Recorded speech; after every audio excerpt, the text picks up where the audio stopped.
Olá pessoal, tudo bem? Hoje o meu convite a vocês é para virem comigo pelo caminho que faz o nosso alimento.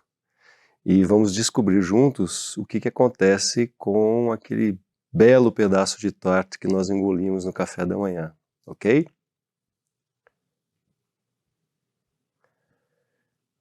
Falaremos sobre a anatomia gastrointestinal, né, do ponto de vista digestivo. Eu sou o professor Otacílio Felício Júnior, sou médico, sou cirurgião, minha formação básica é em cirurgia do aparelho digestivo. Hoje eu atuo como professor na graduação e na pós-graduação e vou estar dividindo com vocês aqui alguns dos conhecimentos que tenho sobre a anatomia digestiva gastrointestinal.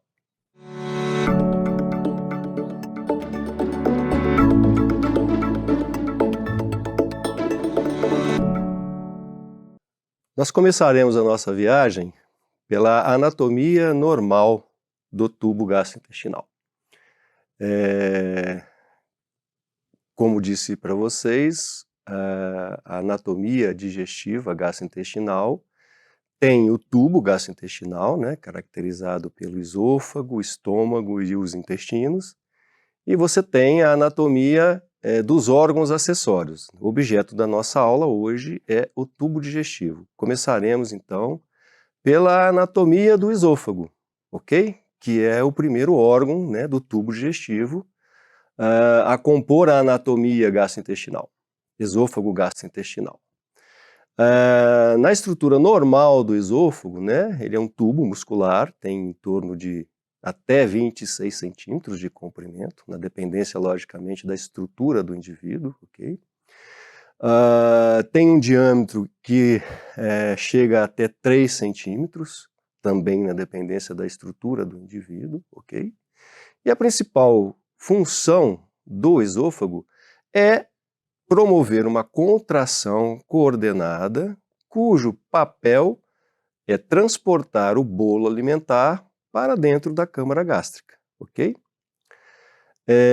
Anatomicamente, o esôfago tem uma porção que é cervical, uma porção que é torácica e uma porção que é abdominal. Então nós podemos ver, né, a porção torácica do esôfago, a porção cervical do esôfago, desculpe, a porção torácica, né, que tem íntima relação com algumas estruturas importantes, e a porção abdominal, que está relacionada já com um segmento esofágico que está dentro da cavidade peritoneal.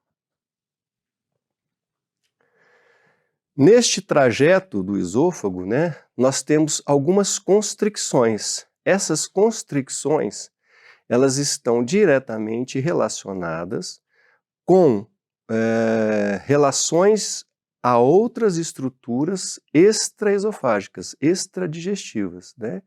Então nós temos uma constricção cricofaringeia, né, que está diretamente relacionado com a cartilagem cricoide e com a musculatura cricofaringeia, né, que está aqui na região cervical, tá certo? Depois nós temos uma constricção aórtica, que tem uma relação direta com o arco aórtico. Nós temos uma constricção brônquica, que está relacionado diretamente com o bronquiofonte esquerda, e depois nós temos a constricção que está relacionada com o hiato diafragmático, que é por onde o esôfago penetra na cavidade abdominal e que tem uma relação íntima também com o esfíncter esofagiano inferior, né? Então, essas relações anatômicas do esôfago, né, com os órgãos adjacentes são extremamente importantes, não só do ponto de vista anatômico, mas também do ponto de vista funcional e também do ponto de vista de algumas doenças que podem acometer não só o esôfago, disseminando, né, ou comprometendo esses órgãos intimamente relacionados, e o contrário também é verdadeiro, né? Então, alterações nesses órgãos relacionados ao esôfago podem afetá-lo de alguma forma, ok? Então, se vocês virem, olha, o esôfago, né, a sua porção cervical tem uma íntima relação com a traqueia, tá certo? Além disso, tem uma íntima relação com com os vasos, né, o tronco cefálico aqui da cava superior tem uma íntima relação, né, cruza anteriormente, né, o esôfago. Nós temos uma relação muito importante com o bronquiofonte esquerdo, né, que está aqui também cruzando anteriormente o esôfago. Existe uma relação muito próxima com o arco aórtico, que também cruza o esôfago anteriormente, né? O pulmão esquerdo tem uma íntima relação com o esôfago, todo o esôfago torácico está relacionado, né, ao pulmão esquerdo, né? E nós temos uma relação muito interessante também do coração, tá certo? Com o esôfago inferior, ok? Então, a importância dessas relações íntimas do esôfago com essas estruturas importantíssimas, elas são fundamentais, ok? A porção cervical do esôfago, né, ela está acima, né, do pulmão, tem uma relação íntima, né, com os vasos cervicais, principalmente com a porção do tronco da cava superior, né? O esôfago médio, né, o esôfago torácico, né, ele tem uma relação muito próxima, né, com traqueia, com bronquiofonte, com a aorta descendente, com o pulmão, com o coração. E o esôfago abdominal tem uma relação muito próxima, né, com o diafragma, com o estômago, né, que é o complemento, né, é a sequência imediata do esôfago, e com a cava inferior e os seus ramos, ok? Então, a importância dessas relações, né, dos segmentos esofágicos, né, na sua porção cervical, torácica e abdominal, e a sua relação anatômica com outras estruturas importantes do nosso organismo, nós precisamos conhecer isso de forma bastante adequada para entendermos muitas das situações pelas quais nós viveremos, não só do ponto de vista de função, como também do ponto de vista de alterações, de doenças relacionadas ao esôfago. O esôfago, ele tem uma irrigação arterial que está relacionada basicamente com os ramos da aorta torácica e da tireoideia inferior, principalmente na porção superior, na sua porção superior, né? Então, toda essa parte mais da região cervical e parte da região do início da porção torácica do esôfago tem a sua irrigação arterial promovida, então, principalmente pelos ramos da aorta torácica, né?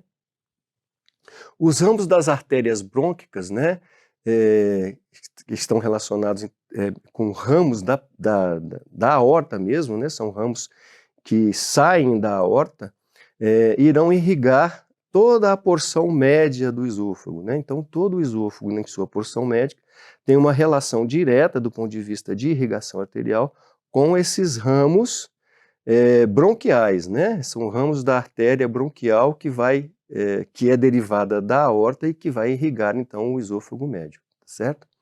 Os ramos descendentes da artéria gástrica são os ramos que irão, da gástria esquerda, logicamente, né? São os ramos que irão irrigar o esôfago inferior. O esôfago inferior tem uma irrigação arterial que tem uma íntima relação com a irrigação arterial já do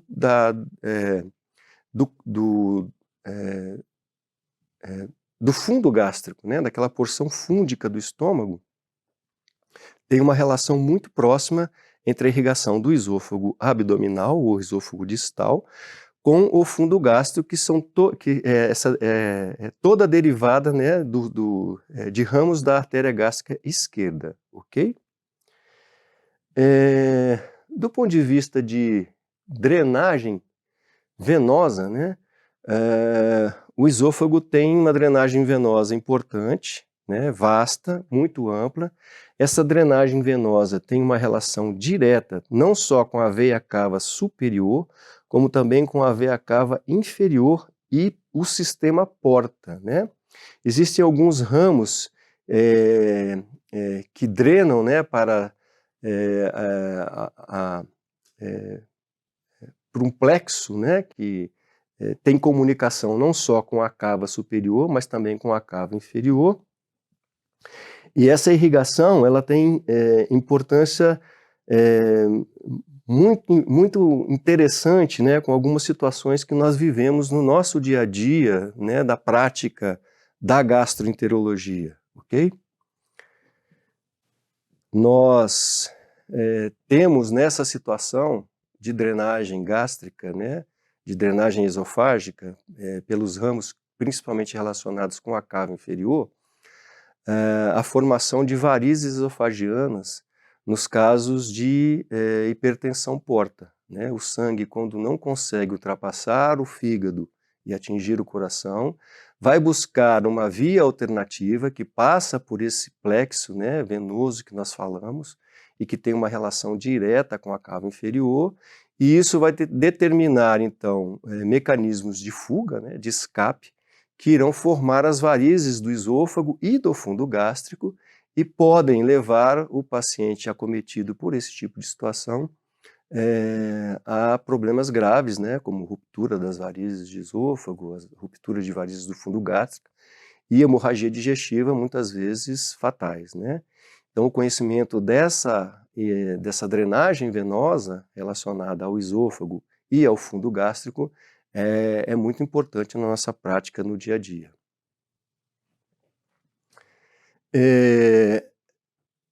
A drenagem linfática do esôfago, né, ela é muito rica também, tem uma íntima relação com a drenagem linfática do pulmão, né? Então nós vemos que existem inúmeros gânglios linfáticos, né, fazendo a drenagem do esôfago, intimamente relacionados com os gânglios linfáticos da traqueia e do pulmão, né? São os dois órgãos, né, tanto o esôfago, tanto o intestino, né, o trato digestivo, quanto o trato respiratório, são os dois órgãos mais relacionados com o meio exterior, ok? E aí a importância de nós termos uma drenagem linfática, né, participando da filtragem, né, da exposição que nós temos ao meio exterior, através do trato digestivo e através do trato respiratório, são fundamentais no controle, né, e no bloqueio, né, da contaminação desses órgãos, né, desses sistemas, ok? A parede esofágica, né, do seu ponto de vista estrutural, tem mucosa, tem submucosa e não tem serosa. Diferentemente dos demais segmentos do tubo digestivo, o esôfago não tem serosa, ele tem adventícia, ok? E ele possui uma muscular própria que é muito característica, né? Então você tem um músculo que é longitudinal, que é a porção mais externa, e você tem um músculo que ele é circular, que compõe a porção mais interna, ok? Essa configuração da musculatura, né, própria do esôfago, ela é importante na condução, né, na formação daquele movimento peristáltico que conduz o bolo alimentar desde a cavidade oral até a câmara gástrica, ok? Então nós podemos ver numa foto, né, da composição histológica da parede do esôfago, né? Então nós temos numerado, né, a mucosa, ok? Nós temos a número 2, que é a submucosa, ok? Nós temos a número 3, que é a muscular própria, com a camada circular interna e a camada longitudinal externa. E nós temos o número 4 lá embaixo, que é a camada adventícia, complementando a formação da estrutura, né, da parede do esôfago. A função da muscular própria, né, da composição que compõe a parede do esôfago, está principalmente na condução do bolo alimentar, ok? Essa muscular própria, ela tem nas suas porções mais proximais uma musculatura de característica estriada, né? O que isso significa? A musculatura estriada, ela tem ainda um componente voluntário, ou seja, o indivíduo ainda consegue comandar, né, o processo de movimentação daquela estrutura muscular. Isso está muito relacionado com o processo de deglutição, né? Então, as fases iniciais da deglutição, que passam por essa estrutura, né, proximal do esôfago, ainda tem um controle voluntário. A partir do terço médio, essa musculatura ela vai mudando a sua característica, ela passa de uma musculatura estriada para uma musculatura lisa, que deixa de ter a função voluntária, ou seja, a musculatura lisa passa a ser de condução involuntária. Então, todo o movimento do bolo alimentar, a partir do terço médio do esôfago até a sua entrada na câmara gástrica, já não depende da nossa vontade, né? O terço distal do esôfago, ele já está completamente constituído por musculatura lisa, completamente involuntária, e nós já não temos mais qualquer tipo de ingerência sobre isso, ok? Compondo essa estrutura, né, da musculatura, né, do esôfago, nós temos os esfíncteres, né?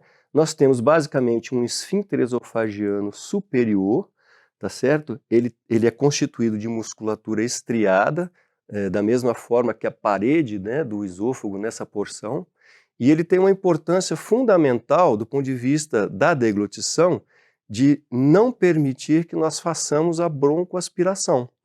Quando nós produzimos, né, o mecanismo de deglutição, que é voluntário, nós promovemos um fechamento da passagem para a via respiratória, direcionando o bolo, né, alimentar para dentro do esôfago, para que nós não tenhamos uma aspiração alimentar, ok?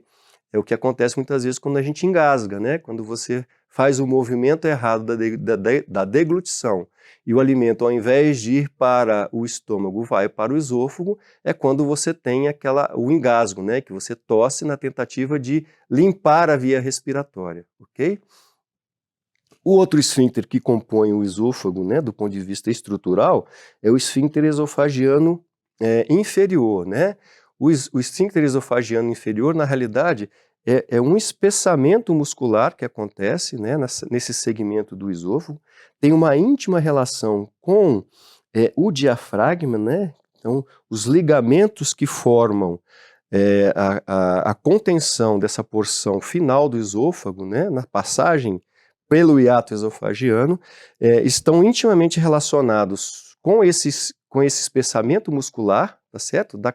Do esôfago inferior, e vão promover, então, uma passagem ordenada, né? Então, o tônus relaxa do esfíncter, permitindo a passagem do alimento, ok? E depois ele se fecha, impedindo que haja o refluxo do conteúdo gástrico para dentro da luz esofagiana. Então, esse esfíncter esofagiano inferior, ele tem uma importância vital na contenção gástrica e de impedir, né, o refluxo gastroesofagiano, que muitas vezes, quando alterado, vai levar à doença, né, as chamadas doenças do refluxo gastroesofagiano, que são também encontrados de forma bastante frequente no nosso dia a dia clínico, né? Então, o conhecimento dessa anatomia é importante para entendermos posteriormente quando formos falar, né, em doença do refluxo gastroesofagiano, ok? Toda essa movimentação, né, toda essa condução aí do bolo alimentar pelo tubo, né, esofagiano, tem um aspecto relacionado diretamente, lógico, com a inervação do esôfago, né? A inervação do esôfago, ela tem um componente simpático e um componente parasimpático, ok? Existem a inervação intrínseca, né, que basicamente é feita pelo nervo vago, extrínseca, desculpa, que é basicamente feita pelo nervo vago, tá certo? E temos uma inervação intrínseca, né, constituída principalmente pelo plexo submucoso, né, que está relacionado diretamente com a mucosa do esôfago, na porção mais interna, que é o plexo de Meissner, ok? E você tem o plexo mioentérico, né, que é o plexo mais externo, que é o chamado plexo de Auerbach, e essa interação, né, entre a inervação extrínseca dada pelo nervo vago e a inervação intrínseca dada pelo plexo de Meissner e pelo plexo de Auerbach, é o que vai promover, né, o sincronismo, a unidade, né, e toda a configuração do movimento peristáltico esofagiano, que é fundamental na gênese, né, do movimento, né, da condução do bolo alimentar de forma orgânica, né, de forma normal, tá certo? Impedindo com que haja impactação do bolo alimentar no seu trajeto da cavidade oral para a cavidade gástrica, ok? É muito importante nós conhecermos esse tipo de complexo, né, do ponto de vista anatômico e funcional do esôfago, porque muitas das afecções relacionadas principalmente com a anatomia e com a fisiologia do esôfago vão impactar de forma importante não só a qualidade de vida do paciente, como também o aspecto nutricional. Muitos pacientes entram em processo de desnutrição por algumas dificuldades relacionadas não só com a anatomia, mas com a fisiologia, né, com o funcionamento do trânsito alimentar através do esôfago, ok? Na sequência, né, do esôfago, o órgão que vai acomodar o bolo alimentar, né, que foi conduzido da cavidade oral, é o estômago, ok? O estômago é uma câmara, né, é um reservatório, ok? E é no estômago onde o alimento começa a ser preparado para a digestão alimentar, né? Então, o estômago, além de alojar o bolo alimentar, ele começa, né, a produzir algumas coisas que são interessantes do ponto de vista da digestão alimentar. As principais regiões anatômicas do estômago é o cárdia, né, que fica logo abaixo da junção esôfago-gástrica e que tem aquela relação direta, né, com o esôfago inferior. O fundo gástrico, né, que fica acima da linha horizontal que passa acima da junção esôfago-gástrica, né, nós vamos ver no diapositivo posterior. Temos o corpo, né, que são os 2/3 proximais entre o fundo e o antro, que é a porção mais distal do estômago, e tem uma relação muito direta com o piloro, tá certo? O piloro é uma estrutura muscular, né, no final do estômago, que exerce uma função de promover, né, de forma organizada a passagem do alimento de dentro, né, do interior da câmara gástrica, para o início do intestino, que é o duodeno, ok? E aí nós temos, do ponto de vista estrutural, né, aquelas linhas imaginárias que fazem a divisão entre as diversas porções gástricas, né? Então nós temos aquela linha horizontal que faz a divisão entre o corpo e o fundo, né? Temos aquela linha que faz a divisão entre o esôfago e a porção inicial do estômago. Temos o corpo gástrico delimitado pela linha que faz a transição entre o corpo e o antro, tá certo? Nós temos a linha que faz a divisão, que coincide mais basicamente com o piloro, que faz a divisão entre o final do estômago e o início do intestino delgado, que é o duodeno, ok? O órgão tem uma estrutura de câmara, né, que tem uma grande curvatura, né, pela sua conformação, e tem uma outra porção que é a chamada pequena curvatura, né, que tem um ângulo menor, tá certo? Do ponto de vista estrutural, nós temos essa conformação da câmara gástrica. Do ponto de vista de imagem endoscópica, é interessante nós vermos, né? Então nós podemos ver lá no primeiro diapositivo uma imagem endoscópica onde nós temos o aparelho em retrovisão, e nessa retrovisão nós podemos ver por onde é que o aparelho entra no estômago, que corresponde ao cárdia, né, aquela porção da passagem do esôfago inferior para a câmara gástrica, e podemos ver parte do fundo gástrico, né, do fundo gástrico relacionado basicamente com a grande curvatura, tá certo? No segundo diapositivo, nós podemos ver, já numa visão de cima para baixo, né, o corpo gástrico. Então nós vemos o direcionamento das pregas gástricas, né, e o sentido das pregas aqui diz exatamente qual que é o caminho, né, onde o alimento segue. Nós estamos vendo o corpo de cima para baixo, e esse é o caminho, né, onde nós temos a câmara que comporta, né, o bolo alimentar. A referência que nós temos aqui é da pequena curvatura, e a referência que nós temos daqui é da grande curvatura. Essa é a parede anterior do estômago, e essa é a parede posterior do estômago. E nos dois diapositivos inferiores, nós podemos ver, né, o aparelho numa visão frontal, dentro do antro gástrico, e aí nós podemos ver aqui, né, nesse primeiro diapositivo, o orifício que corresponde exatamente ao piloro, né, que é aquele estreitamento muscular que nós falamos, e que vai, de forma organizada, permitir a passagem do bolo alimentar para o duodeno. No outro diapositivo, nós podemos ver, além do piloro, nós podemos ver um arco que fica logo acima. Aquele arco corresponde à incisura angular.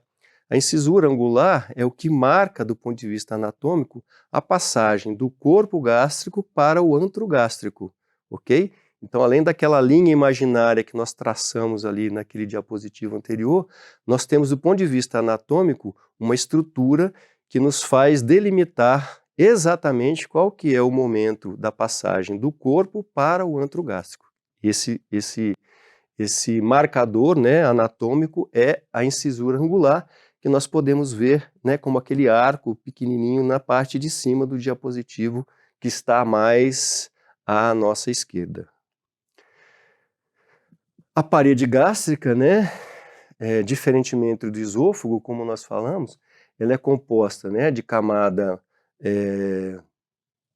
mucosa, né, como nos demais, né, segmentos do tubo digestivo, né? Existe uma muscular da mucosa, né? O estômago já tem uma camada muscular mucosa já mais consistente do que a camada muscular da mucosa do esôfago, ok? Existe uma submucosa também, da mesma forma. Existe uma muscular própria, ok? E, diferentemente do esôfago, como nós já dissemos, o estômago já passa a ter serosa e não mais adventícia, né? Então nós podemos ver no corte histológico aqui, né, os segmentos que compõem a parede gástrica, né? Então nós temos uma camada mucosa. Essa camada mucosa, diferentemente da camada mucosa do esôfago, já é rica em glândulas, né? O estômago produz diversas substâncias, não só protetoras para essa mucosa, como também já substâncias que começam a produzir a digestão do alimento, a fase inicial, né, da produção, da quebra de alguns oligoelementos, no sentido já de preparar o bolo alimentar que será digerido lá no intestino, né? Nós temos uma submucosa, a maioria das glândulas que compõem, né, essa parede gástrica tem sedimentação nessa submucosa, a muscular própria, né, e, por fim, a serosa compondo a parede gástrica. Histologicamente, né, nós temos basicamente dois tipos de glândulas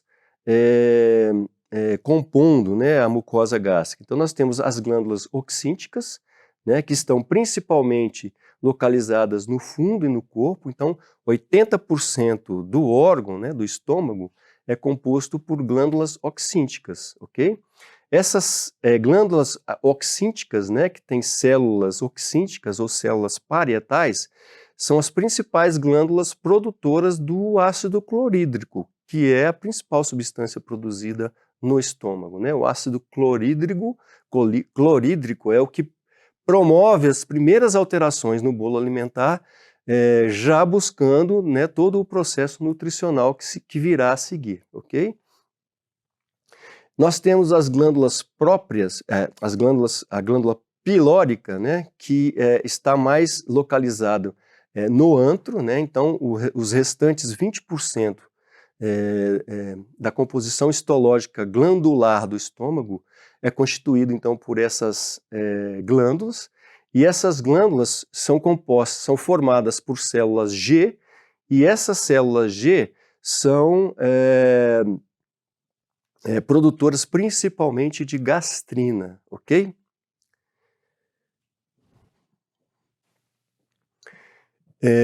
Além dessas células, né, produtoras de ácido clorídrico e de gastrina, existe no estômago, né, alguns mecanismos de compensação e principalmente de proteção da mucosa gástrica.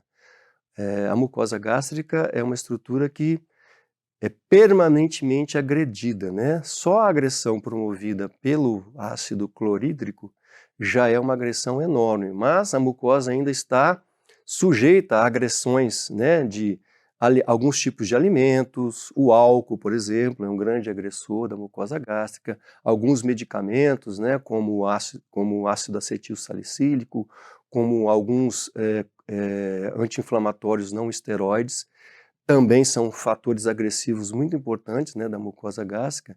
Então, a mucosa gástrica, além dessa estrutura glandular relacionada com a digestão, também produz uma série de substâncias que protegem essa mucosa, impedindo que essa agressão comprometa a sua estrutura, né, comprometa a integridade dessa mucosa. Okay?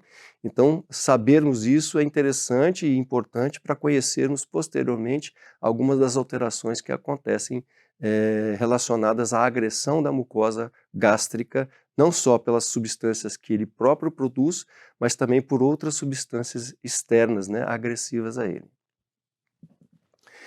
E aí nós temos na circulação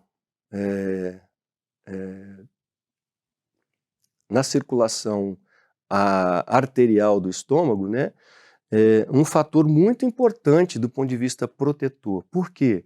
O estômago ele é altamente irrigado, né? Então ele tem ramos da gástrica direita, né? Ramos da gástrica esquerda, que vão fazer um complexo arterial extremamente rico, né? O estômago é um dos órgãos mais bem irrigados do nosso aparelho digestivo, né? Do nosso trato digestivo.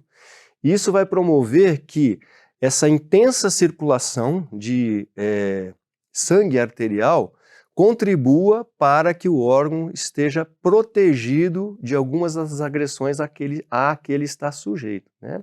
Então nós temos essa extensa rede de irrigação, né, principalmente modulados pelo ramo direito e pelo ramo esquerdo, né, são a artéria gástrica direita e a artéria gástrica esquerda, que são ramos do tronco celíaco, são os principais formadores, né, da rede arterial que faz a irrigação, que faz a circulação arterial do estômago. Então nós vemos aqui, né, no diapositivo mais à direita, todo o complexo de irrigação, né, relacionado ao estômago, e nós vemos aqui a drenagem venosa que está associado a esse complexo arterial, que também é extremamente importante, né? A drenagem venosa do estômago tem uma relação muito íntima com a drenagem venosa que está relacionado com a veia porta, né, com a cava inferior e o sistema porta, e com o sistema também relacionado ao baço, né, a drenagem venosa do baço. E aqui nós podemos voltar a falar a respeito daquele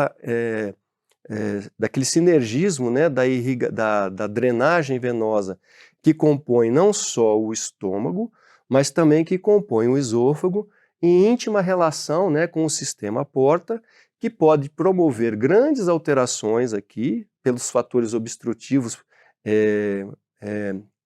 como no caso da hipertensão porta, levando então a mecanismos de fuga, né, na tentativa do sangue que vem do nosso complexo inferior, né, do nosso organismo na sua parte inferior, que não consegue atingir o coração e vai então utilizar esse complexo fazendo mecanismos de fuga, e o que vai levar à formação de varizes no fundo gástrico, ok?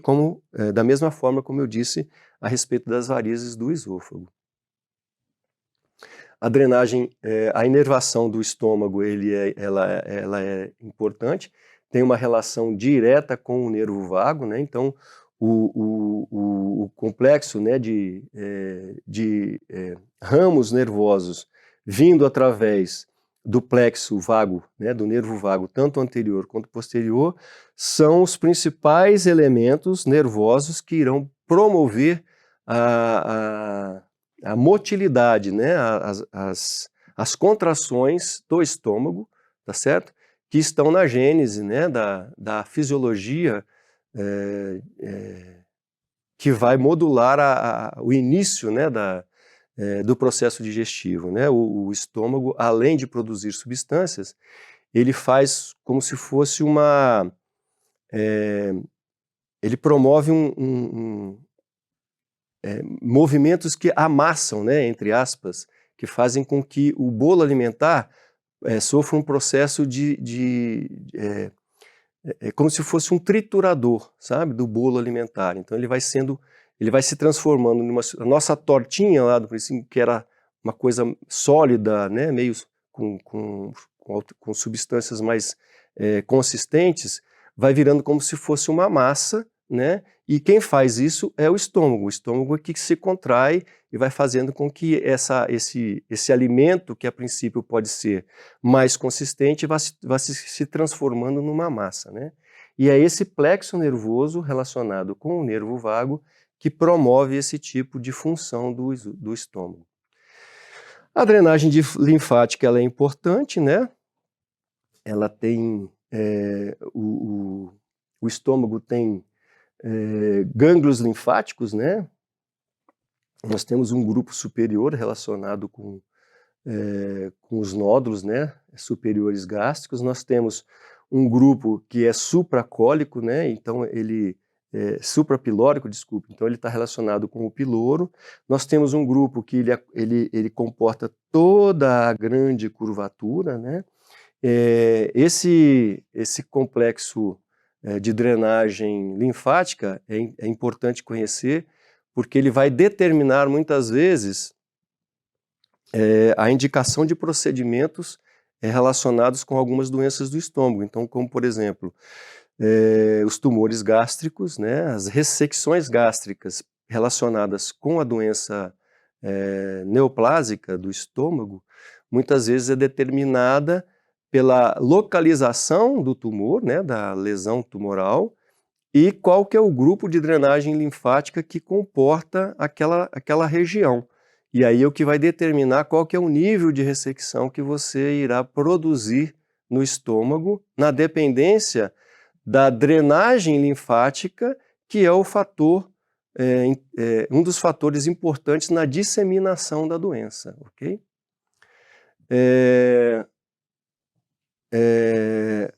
Na sequência do estômago, né, a passagem do alimento depois dessa primeira formatação do bolo alimentar, né, produzida no estômago, é o intestino delgado, né? O intestino delgado é uma estrutura muito importante, né? É onde todas as funções absortivas, né, relacionadas com a nossa nutrição, as principais alterações irão acontecer no intestino delgado, né? Então, o intestino ele vai quebrar, né, todas as grandes substâncias relacionadas com a nossa nutrição, né? Então, proteínas, lipídios, carboidratos, e vai absorvê-los. Então, 90% da água e de todos os nutrientes fundamentais para a nossa vida acontecem ali no intestino delgado, ok? Nós temos o limite superior, né, que é o ósteo pilórico, como nós dissemos anteriormente, né? O piloro faz aquela transição entre o estômago e o intestino, né? A primeira porção é o duodeno. E nós temos o limite inferior, né, que é a ampola iliocecal, né, ou a válvula iliocecal. A válvula iliocecal está na porção final do íleo, né, que é um dos segmentos do intestino delgado, e vai fazer a transição entre o intestino delgado e o intestino grosso, ok? O duodeno, que compõe essa primeira etapa, né, do trânsito do bolo alimentar pelo intestino delgado, ele é extremamente importante, né? Ele tem uma íntima relação com os órgãos acessórios do aparelho digestivo que produzem as principais substâncias digestivas no nosso organismo, que é o fígado e é o pâncreas, ok?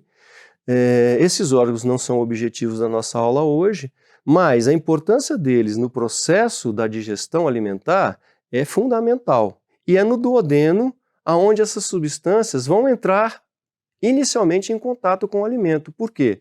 Tanto o canal pancreático principal quanto o canal biliar principal desembocam na segunda porção duodenal. E aí é o momento em que todas essas substâncias produzidas no fígado e pâncreas vão entrar em contato com o bolo alimentar e vão começar a produzir todo o processo digestivo de quebra, né, daqueles grandes elementos que nós falamos, e no trânsito desses elementos sendo quebrado por essas estruturas, né, por essas enzimas, é que haverá então o processo digestivo, ok? Então nós vemos, por exemplo, né, os canais biliares desembocando, né, os canais pancreáticos que se juntam ao canal biliar principal e desembocam numa estrutura que é a papila duodenal maior, tá certo? Conduzindo então todas as principais substâncias digestivas para a luz intestinal, ok? Na sequência, né, do duodeno, nós temos os demais segmentos, né, do tubo digestivo, né, do intestino delgado, que basicamente ele é dividido, né, em o duodeno, que é a parte inicial, o jejuno, né, que é o segmento na sequência, e depois o íleo, ok? Esse complexo, né, ele pode ter até 9 metros de comprimento, na dependência, logicamente, da estrutura de cada indivíduo, ok? E a importância desse comprimento todo do intestino está relacionado com a necessidade de você ter um tempo, né, para que as substâncias que estão por ali passando sejam quebradas e sejam absorvidas pelo organismo, ok? A musculatura que compõe a parede do intestino tem essa configuração, né? Então, no intestino delgado você também, como no estômago, tem uma mucosa, tem uma serosa, né? Tem uma muscular própria e tem uma submucosa que é rica em substâncias, não só produtoras de substâncias, mas principalmente uma mucosa com capacidade absortiva de alta resolução. O intestino delgado, basicamente, né, é irrigado por ramos, né, das artérias que compõem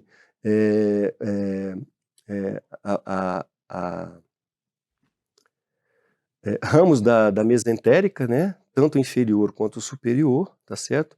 Existe uma ramificação muito importante do ponto de vista, né, os chamados arcos de irrigação arterial, né, compondo todo o intestino delgado, como ele tem essa estrutura, né, alongada, e ele, para poder ser comportado dentro da cavidade peritoneal, ele precisa ficar todo enovelado. Então formam-se arcos, né, arteriais derivados das mesentéricas que vão nutrir a parede do intestino delgado, né? Da mesma forma, a irrigação venosa, né, forma-se um plexo, né, são os arcos, né, venosos, que vão todos ser direcionados principalmente para o ramo da cava inferior e que vai compor posteriormente o sistema porta, né, que vai levar mais de 80% de todo o fluxo venoso ascendente para dentro do fígado, né, que é o órgão que vai fazer, entre aspas, a filtragem, né, de todas as substâncias que foram absorvidas ali pelo intestino, ok? A drenagem linfática no intestino delgado, ela também é ampla, né, da mesma forma que no estômago, tem uma relação também direta com algumas das afecções moduladas pela disseminação, né, de algumas doenças, principalmente as doenças neoplásicas. mais relacionadas até com o intestino grosso do que com o intestino delgado, tá certo? Mas é uma rede ampla também de drenagem linfática ascendente. Do ponto de vista de inervação, né, a inervação do intestino delgado é basicamente por ramos mesentéricos, né, os gânglios que fazem a camada, que fazem o complexo, né, mioentérico, que está ali próximo ao arco, ao tronco, né, celíaco, né, são os nervos que fazem basicamente a inervação do intestino delgado. Do ponto de vista histológico, né, a composição da mucosa do intestino delgado é a coisa mais interessante que ele tem, ok? Além dele ser um órgão longo, né, do ponto de vista de comprimento, ele ainda foi feito de maneira a aumentar a sua área de absorção pela composição de vilosidades que ele tem. Então, a mucosa intestinal, ela é toda composta por vilosidades, tá certo? Essas vilosidades se prolongam para dentro da luz, elas são altamente irrigadas, né? Não só do ponto de vista de irrigação arterial, mas também de drenagem venosa, fazendo com que essa mucosa, né, essas vilosidades, promovam uma grande quantidade de absorção alimentar, ok? E isso é uma coisa muito inteligente, porque quando você tem essas velocidades, você chega a aumentar a área de absorção em até 4 vezes se isso estivesse completamente plano, entendeu? Então, assim, foi uma solução muito inteligente encontrada, né, por esse órgão, no sentido de promover, né, a sua principal função, que é a absorção dos elementos que fazem parte da nossa nutrição. Ok? A importância, né, dessas vilosidades na absorção alimentar, ela é fundamental, né? Então, muitas das afecções que limitam essa formação vilosa, né, como algumas doenças inflamatórias, por exemplo, vão impactar diretamente no processo nutricional, levando muitas vezes os pacientes à desnutrição importante e fazendo com que esses pacientes evoluam, inclusive, para o óbito, por você não conseguir promover uma adequada absorção alimentar devido à perda, né, dessas vilosidades por diversos fatores. O fator inflamatório é um dos fatores importantes. Nós temos, por exemplo, né, doenças inflamatórias como a doença de Crohn, que levam, né, a alterações nutricionais importantes pela perda de vilosidades, né, pela perda de capacidade de absorção nutricional pela mucosa do intestino delgado.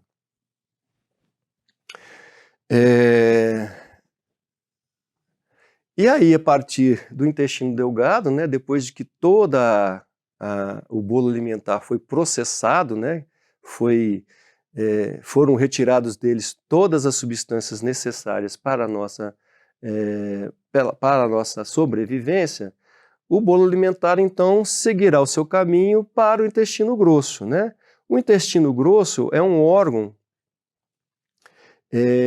que vai preparar o bolo alimentar, que já foi digerido, já foi promovido toda a absorção dele, mas esse órgão vai preparar o bolo alimentar para ser eliminado, para ser descartado, né? O intestino grosso, né, tem a sua conformação que parece um quadro, né? Ele faz como se fosse uma moldura dentro da cavidade peritoneal. Tem uma porção que é o chamado seco, né, que é a sua porção inicial, tem uma íntima relação não só com a válvula iliocecal, que é aquele segmento que delimita o término do intestino delgado, mas também tem uma relação muito próxima com o apêndice, né? O apêndice está localizado no seco, né? Depois nós temos um segmento ascendente do colo, né? Depois nós temos um segmento transverso que faz a moldura superior dele, o segmento descendente, né, o sigmoide, que já é uma estrutura mais formando como se fosse mesmo um S, por isso essa denominação de sigmoide, e nós temos o reto, que é a porção final do intestino grosso, e o canal anal, que é por onde o bolo alimentar, né, a massa que ficou do bolo alimentar, é finalmente eliminada, ok? Os órgãos, né, o cólon, né, dentro dessa configuração de moldura, ele tem algumas flexuras, né? Então você tem as flexuras cólicas direitas e esquerdas, né? E você tem na conformação dele algumas tênias, né, algumas austrações que fazem, né, com que ele também aumente a sua área absortiva, porque boa parte do líquido, né, que ficou retido no bolo alimentar, ele é reabsorvido, né? Ele é retido no nosso organismo aqui no intestino grosso, ok? Do ponto de vista de irrigação, né? Do ponto de vista de não só a parte arterial, mas também com uma drenagem venosa, da mesma forma que o intestino delgado, o intestino grosso tem uma rica rede, né? de irrigação arterial, tá certo? A irrigação arterial do intestino grosso é bem semelhante à irrigação arterial do intestino delgado, assim como a drenagem venosa, né, direcionando para a cava inferior, que vai fazer posteriormente parte do sistema porta, né? E aí você tem uma drenagem linfática que também é altamente, ampla, né, do ponto de vista de modulação, né, da filtragem de linfa nesse órgão. No intestino grosso é muito importante isso. O intestino grosso ele está afeito, né, à retenção de vários elementos no processo digestivo, né, e muitos desses elementos eles são às vezes agressivos. Então é importante a drenagem linfática do intestino na contenção, né, desses elementos que podem ser lesivos ao nosso organismo. Além disso, o intestino tem uma flora bacteriana muito rica, né? Então, a drenagem linfática é importante no sentido de controlar, né, de ajudar a modular, né, a formação, a conformação dessa flora intestinal. A inervação do intestino grosso, ela é muito tranquila, né? Ela também está relacionada com o plexo nervoso, que está ali relacionado ao tronco celíaco, né? E modula a movimentação, né? Não só da transmissão do movimento para a condução do bolo alimentar, mas também com os movimentos relacionados à defecação, que é uma função muito importante no nosso organismo, né? A defecação ela tem uma função que ela é involuntária, né? Não depende de nós, mas ela tem um segmento, né? O esfíncter mais externo do nosso canal anal, ele é voluntário, ele tem o nosso comando ali, né? Então essa inervação no final do intestino grosso tem um segmento que ele é relacionado à musculatura involuntária, mas tem um segmento que é relacionado a movimentação de musculatura voluntária, principalmente no esfíncter, né, anal inferior. Então, pessoal, vocês viram, né, que aquela nossa torta, né, fez um caminho muito interessante, né? Então, nós tivemos todo o trajeto, né, desde a cavidade oral, passando pelo esôfago, que é aquele tubo muscular, né, que conduz o alimento, chegou no estômago, foi massacrada, né, nossa torta foi massacrada dentro do estômago, sofreu uma agressão horrível pelo ácido clorídrico, né, que transformou aquilo numa massa, num bolo, né, passou pelo intestino delgado, o intestino delgado absorveu todas aquelas estruturas necessárias, né, para a nossa sobrevivência, caiu no intestino grosso, o intestino grosso processou esse alimento e deixou ele quietinho ali esperando o momento de nós dejetá-lo, né, de nós eliminarmos o restante que sobrou, né, aquilo que já não importa para nós, ok? Então isso é o caminho, né, que a nossa torta faz e que todos os alimentos que nós ingerimos fazem do ponto de vista de anatomia do tubo gastrointestinal, ok?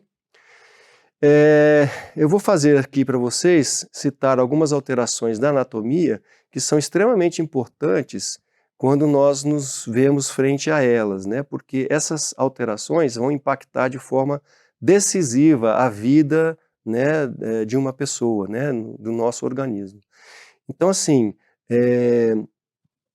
existem alterações que promovem a atresia do esôfago, né? Então, a atresia nada mais é do que ou o fechamento completo ou a inexistência, né, de um segmento do esôfago.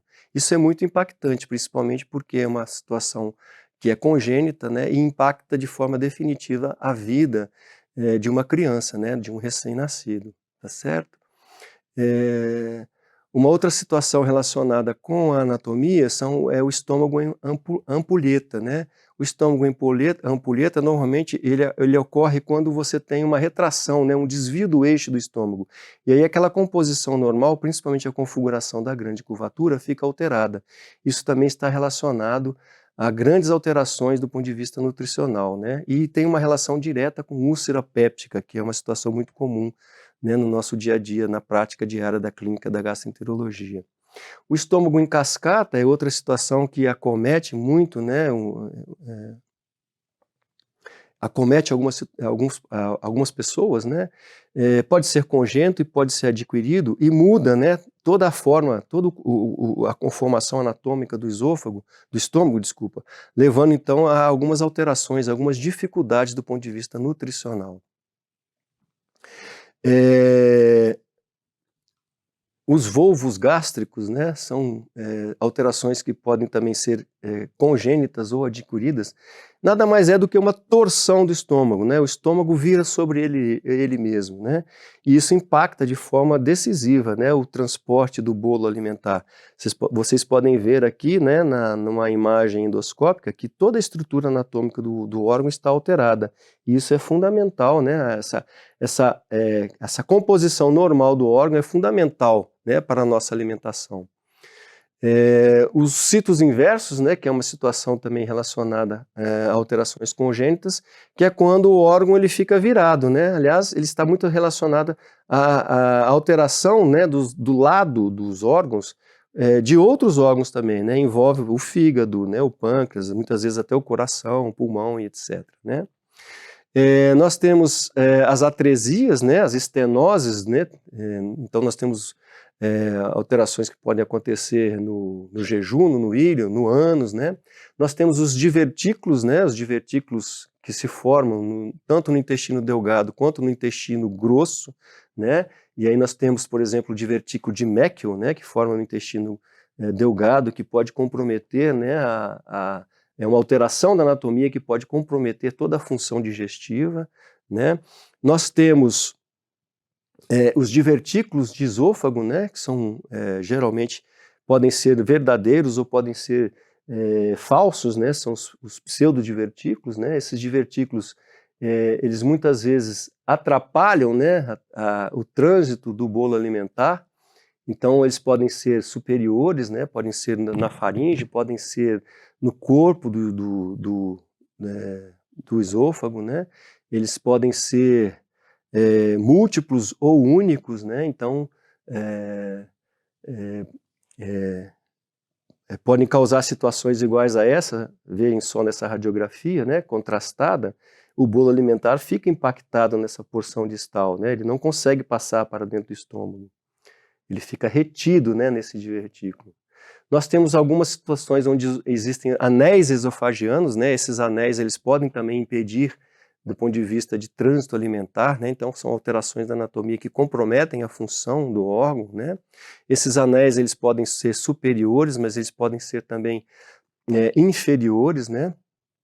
Existem vários anéis relacionados principalmente com o esôfago, né? Nós temos as membranas, né? As membranas esofagianas principalmente podem comprometer a função, né? Essas membranas podem acometer qualquer parte, né? Qualquer segmento do esôfago, né? Impactando o trânsito, né? Do bolo alimentar. Nós temos ainda comprometendo a função, né, relacionado com a parte, com a anatomia normal do órgão, as hérnias, né, então as hérnias de hiato são amplamente conhecidas, né, existem vários tipos de hérnia de hiato, né, principalmente esses quatro tipos que estão sendo citados aqui, né, e aí para que vocês tenham uma ideia, né, então você tem um esôfago curto, por exemplo, promovendo esse tipo de hérnia, né, é uma alteração da anatomia que compromete a função do órgão, ok? Nós podemos ter ainda esse tipo de hérnia, né? Então é uma hérnia por deslizamento, então você vê que parte do estômago sobe, né, acima do hiato esofagiano. Essa é uma visão endoscópica, o aparelho está em retrovisão, você pode ver que existe um hiato bem alargado e parte do estômago está migrado, né, acima do hiato esofagiano, portanto esse segmento de estômago ele está acima do diafragma, né? Você pode ter esse tipo de hérnia, uma hérnia paraesofágica, então você vê que o aparelho endoscópico ele entra pelo cárdia, né, pelo anel esofagiano inferior, mas você tem um segmento de estômago que migra por uma outra abertura no diafragma, né? Então uma hérnia paradiafragmática. Ok? Você pode ter estenoses, né? Estenoses do canal pilórico, por exemplo, né? Que é uma situação muitas vezes que está relacionada a uma doença congênita, né? Então nós podemos ver lá nos dois raios-x lá embaixo, né? Aquela grande massa de ar, né? Dentro da câmara gástrica, mostrando que definitivamente não há passagem, né, do conteúdo gástrico para o intestino, né? Isso é uma situação que só consegue ser corrigida por cirurgia, né?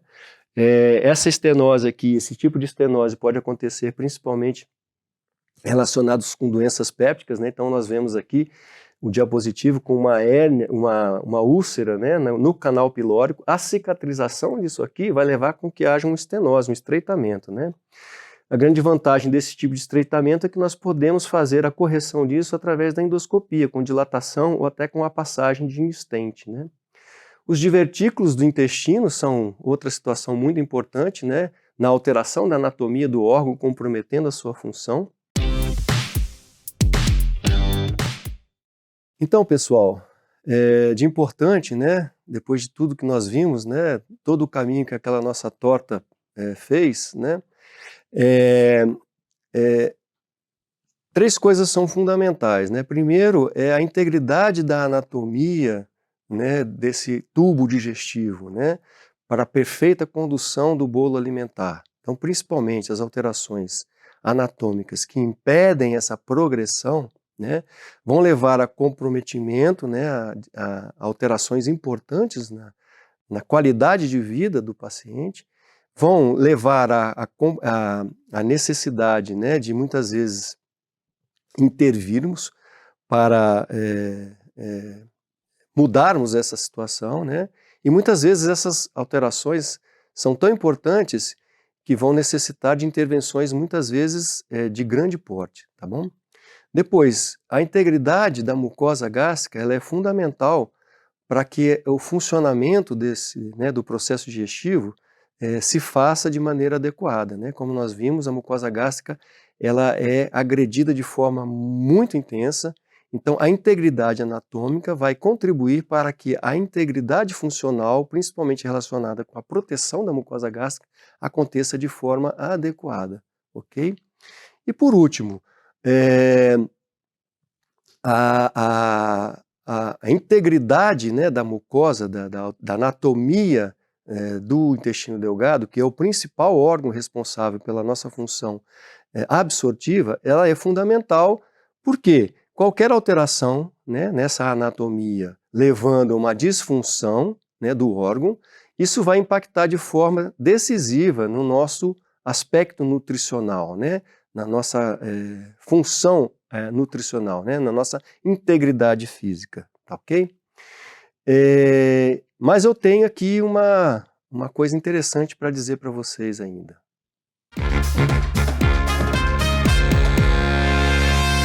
Pessoal, algumas coisas eu acho legal vocês se aprofundar, né? Eu acho interessante depois dessa aula de anatomia, vocês irem buscar algumas coisas novas que estão acontecendo e que são importantes para entendermos, né, a importância da anatomia,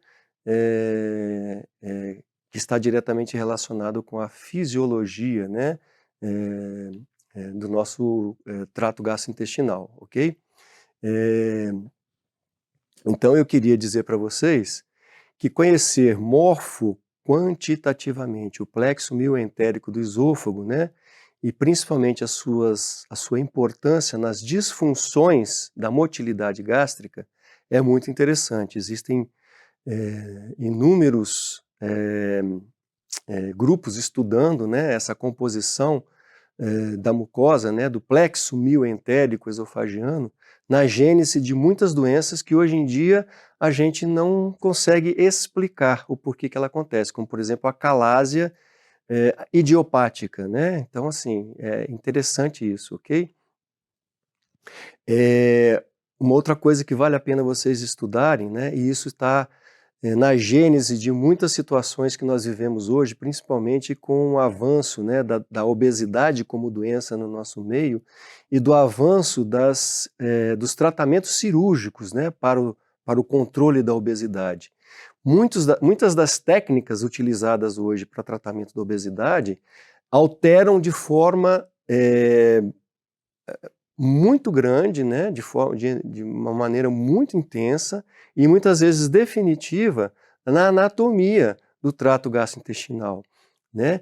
E isso vai levar a longo prazo a uma série de disfunções, a uma série de situações que nós ainda não conhecemos. Então existem muitos grupos hoje estudando e tentando entender, né, o que essas alterações anatômicas, né, principalmente no estômago e do intestino, vão levar a longo prazo como consequência na tentativa de tratar uma doença hoje que ela é universal, ok? Depois, outra coisa que é muito interessante e que está na gênese hoje do conhecimento de muitas doenças que nós não conhecíamos anteriormente é a segmentação, né? Nós temos hoje uma flora intestinal, que hoje é chamada de microbiota, né? Que tem distribuição ao longo do tubo digestivo, né? E aí a composição e a localização dessa flora, né, dessa microbiota, ela está relacionada muitas vezes com alguns procedimentos, com alguns problemas, né? E aí entender em qual segmento anatômico essa flora microbiota deve habitar, né, para poder promover um processo digestivo mais adequado é fundamental. Então existem muitos grupos estudando isso, né? Qual a localização anatômica de qual tipo de flora microbiota é a ideal, ok? E aí, pessoal, né, nós conseguimos entender um pouquinho, né, do caminho que aquela nossa torta fez quando nós a ingerimos lá no café da manhã, né? Ela alegrou o nosso paladar, né, motivou o nosso dia, fez com que o nosso ânimo, né, ficasse melhor, fez uma trajetória muito bacana, muito interessante, né, e no puff final nos aliviou e nos deu, né, uma condição de vida adequada e seguiu o seu caminho, foi buscar outros objetivos, né? E era isso então que eu tinha a dizer para vocês hoje. Deixo aqui as referências, né, do trabalho que eu apresentei para vocês e vamos nos encontrar numa próxima oportunidade para podermos falar mais um pouco desse universo, né, do trato digestivo que é tão amplo, tão interessante, tão motivador e tão bacana. Um abraço a todos, até uma próxima vez.